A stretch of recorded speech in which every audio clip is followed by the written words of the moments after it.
3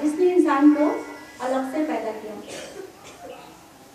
اس واقعے کے بعد رسول اللہ صلی اللہ علیہ وسلم اتنا خوفزدہ ہو گئے، اتنا ڈر گئے کہ غار حرا سے گھبرائے ہوئے تشریف لائے گھر میں، اور حضرت خدیجہ رضی اللہ عنہا سے فرمایا زملونی، مجھے کمبل اڑا دو، مجھے کمبل اڑا دو۔ حضرت خدیجہ نے فوراً حکم کی تعمیل کی۔ جب آپ کا خوف اور پریشانی شدت کم ہو گئی تو آپ نے حضرت خدیجہ سے فرمایا مجھے اپنی جان کا ڈر ہے۔ اس وقت دیکھیے بیوی کا اسوا، ایک بیوی کا اہم رول وہ کیا ہونا چاہیے جو ان کے اندر تھا۔ لکھا ہوا ہے صحیح بخاری میں، صحیح بخاری جلد نمبر 1 کتاب الوحی باب نمبر 1 حدیث نمبر 3۔ حضرت عائشہ رضی اللہ عنہا راوی ہیں، جب فرمایا رسول اللہ نے مجھے اپنی جان کا ڈر ہے تو حضرت خدیجہ رضی اللہ عنہا فرماتی ہیں کہ نہیں، اللہ کی قسم، اللہ آپ کو ضائع نہیں کرے گا۔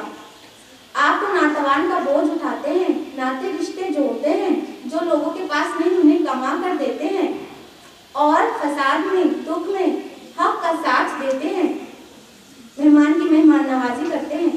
اللہ کی قسم، اللہ آپ کو ضائع نہیں کرے گا۔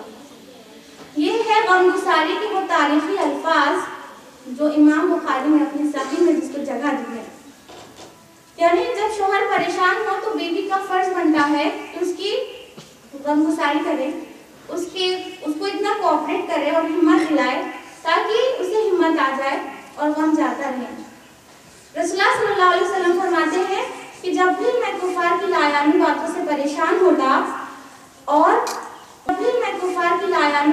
پریشان ہوتا اور غم میں ہوتا تو میں خدیجہ کے پاس چلا جاتا اور خدیجہ کہتی یا رسول اللہ، کیا کوئی نبی رسول ایسا بھی آیا ہے جس سے لوگوں نے تمسخر نہ کیا ہو؟ اور رسول اللہ صلی اللہ علیہ وسلم فرماتے خدیجہ کی باتوں سے میرا دل ہلکا ہو جاتا اور کوئی غم ایسا نہ تھا جو خدیجہ کی باتوں سے دور نہ ہو جاتا۔ تو یہ ہے غم گساری اور یہ ہے کوآپریشن حضرت خدیجہ رضی اللہ عنہا کا۔ ایسے میں کیوں نہ کوئی شوہر اپنی بیوی سے محبت کرے؟ اللہ کے رسول صلی اللہ علیہ وسلم بھی ان سے انتہائی محبت کرتے تھے، ان کی وفات کے بعد بھی ان کو بھولے نہیں تھے۔ ایک مرتبہ حضرت عائشہ رضی اللہ عنہا سے حضرت خدیجہ کی بہت تعریف کیے جا رہے تھے۔ یہ حدیث درج ہے مسند احمد میں، مسند احمد پیج نمبر 118۔ حضرت عائشہ فرماتی ہیں جب بہت زیادہ تعریف کر دی رسول اللہ نے تو مجھے رشک آیا اور میں کہنے لگی یا رسول اللہ، آپ قریش کی بوڑھوں میں سے ایک بوڑھی جس کے ہونٹ لال تھے اور سے مرے ہوئے ایک عرصہ ہو گیا، اتنی دیر سے تعریف کیے جا رہے ہیں، اللہ نے تو آپ کو ان سے بہتر بیویاں عطا کی ہیں۔ تو اللہ کے رسول صلی اللہ علیہ وسلم کا چہرہ بدل گیا اور آپ نے فرمایا کہ عائشہ، خدیجہ میری وہ بیوی تھی جب لوگوں نے میرا انکار کیا تو وہ مجھ پر ایمان لائے، جب لوگ مجھے جھٹلا رہے تھے تو انہوں نے میری تصدیق کی، اور جب لوگ اپنی امداد سے مجھے محروم کر رہے تھے تب انہوں نے اپنی جان سے میری مدد کی اور ان سے اللہ نے مجھے اولاد دی۔ تو یہ ہے شوہر کی محبت جو ایک بیوی کے لیے ضروری ہو جاتی ہے اگرچہ بیوی اتنی کوآپریٹو ہو۔ حضرت خدیجہ رضی اللہ عنہا مکہ کی مالدار خاتون تھی، وہ ایک بہترین بزنس لیڈی تھی، وہ اپنا بزنس کرتی تھی اور محرم کے ذریعے رسول اللہ صلی اللہ علیہ وسلم سے بھی بزنس ٹرمز میں ہی آپ کی ملاقات تھی، اور اپنے بھتیجے کے ذریعے پہلے بزنس کراتی تھی اور پھر نکاح کے بعد رسول اللہ صلی اللہ علیہ وسلم کے ذریعے، اور بہت مالدار خاتون تھی۔ جب رسول اللہ صلی اللہ علیہ وسلم سے آپ کا نکاح ہو گیا تو آپ نے اپنی ساری دولت حضرت خدیجہ نے رسول اللہ صلی اللہ علیہ وسلم پر نچھاور کر دی۔ ایک مرتبہ رسول اللہ صلی اللہ علیہ وسلم بہت اداس بیٹھے رہتے ہیں، حضرت خدیجہ رضی اللہ عنہا سبب پوچھتی ہیں تو پتہ چلتا ہے کہ کچھ مال کی ضرورت ہے۔ حضرت خدیجہ رضی اللہ عنہا فرماتی ہیں کہ آپ جائیے فلاں ابن فلاں کو بلا لائیے۔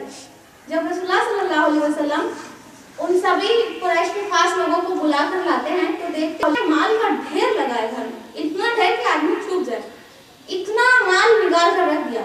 اور حضرت خدیجہ فرماتی ہیں کہ اے قریش کے لوگوں سن لو کہ میں نے اپنا یہ سارا مال اپنی رضا سے، اپنی خوشی سے محمد کے نام کر دیا ہے صلی اللہ علیہ وسلم۔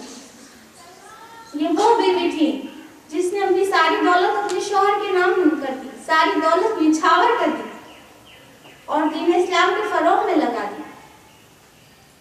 ہم میں سے بھی تو بہت لوگ چاہتے ہیں کہ ہم کمائیں، بہت دولت ہو ہمارے پاس، اچھی جاب کریں، اسٹیٹس ہو اور بہت اچھی سیلری ہو. بہت سارے ہمارے بھی خواہشات ہیں. کوئی چاہتا ہے بزنس کرے، کوئی چاہتا ہے ڈاکٹر بنے اور خدمت خلق کے ساتھ بہت سارا پیسہ بھی اکٹھا کرے. چاہتے جائز خواہش ہے، منع نہیں کیا جا رہا ہے، لیکن کیا ہے کہ اس دولت کے اثر سے